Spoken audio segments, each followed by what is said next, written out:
Assalamualaikum warahmatullahi wabarakatuh. Perkenalkan, nama saya Fianisa Febrianti. Saya dari Prodi D3 Kebidanan. Di sini akan mempresentasikan tentang dasar farmakologi. Ada 4 poin yang akan saya bahas.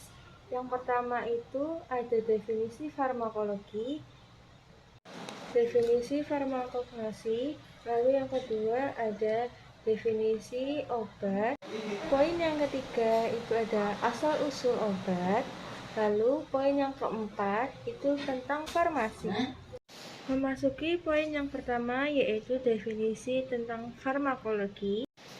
Farmakologi berasal dari bahasa Yunani, yaitu pharmakon yang berarti obat dan logos yang artinya ilmu atau ilmu yang mempelajari tentang penggunaan obat yang bersifat fisika dan kimia, cara pemberian, perlakuan tubuh terhadap obat tersebut, dan efek yang dapat ditimbulkan dari pengkonsumsian obat tersebut. Poin yang kedua itu tentang definisi obat. Obat merupakan zat yang berasal atau yang dibuat dari tanaman, hewan, atau zat lainnya yang berguna untuk mencegah, mendiagnosis, meringankan gejala penyakit, membasmi kuman penyebab penyakit, atau menyembuhkan luka. Lalu poin yang ketiga itu ada asal-usul obat.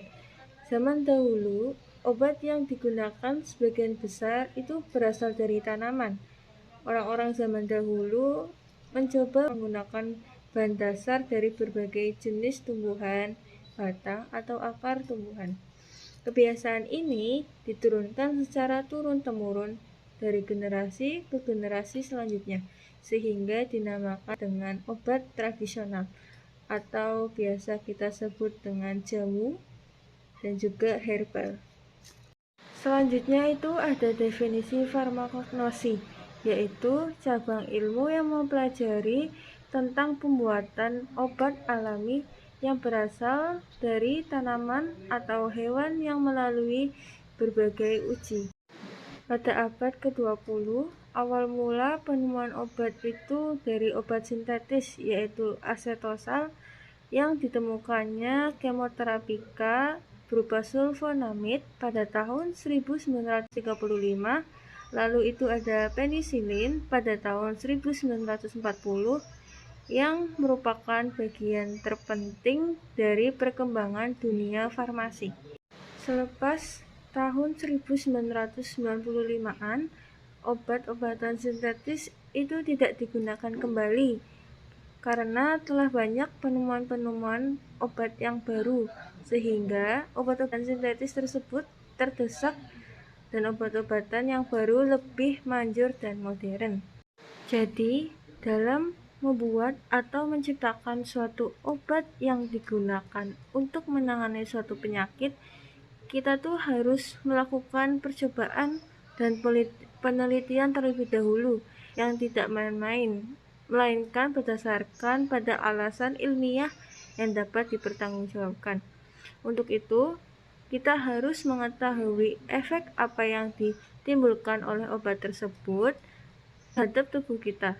Maka kita mempelajari ilmu yang disebut dengan farmakologi klinik. Sedangkan untuk upaya kita dalam mencegah atau mengobati penyakit yang membahas tentang penggunaan obat itu terhadap berbagai penyakit, yaitu farmakoterapi. Selain obat mempunyai manfaat bagi kesehatan tubuh kita, ternyata obat juga ada mempunyai dampak buruk apabila digunakan dalam dosis yang berlebihan atau tidak sesuai dengan takarannya, melainkan ada efek yang dapat merugikan tubuh kita dan berakibat fatal, yaitu obat yang bersifat racun. Lalu poin yang keempat itu ada farmasi. Farmasi adalah ilmu yang mempelajari tentang bagaimana cara membuat, memformulasikan, menyimpan, dan menyediakan obat. Dengan demikian, kita dapat memperoleh obat secara tepat. Itu saja yang dapat saya sampaikan. Apabila terdapat kesalahan, saya mohon maaf. Sekian, terima kasih. Wassalamualaikum warahmatullahi wabarakatuh.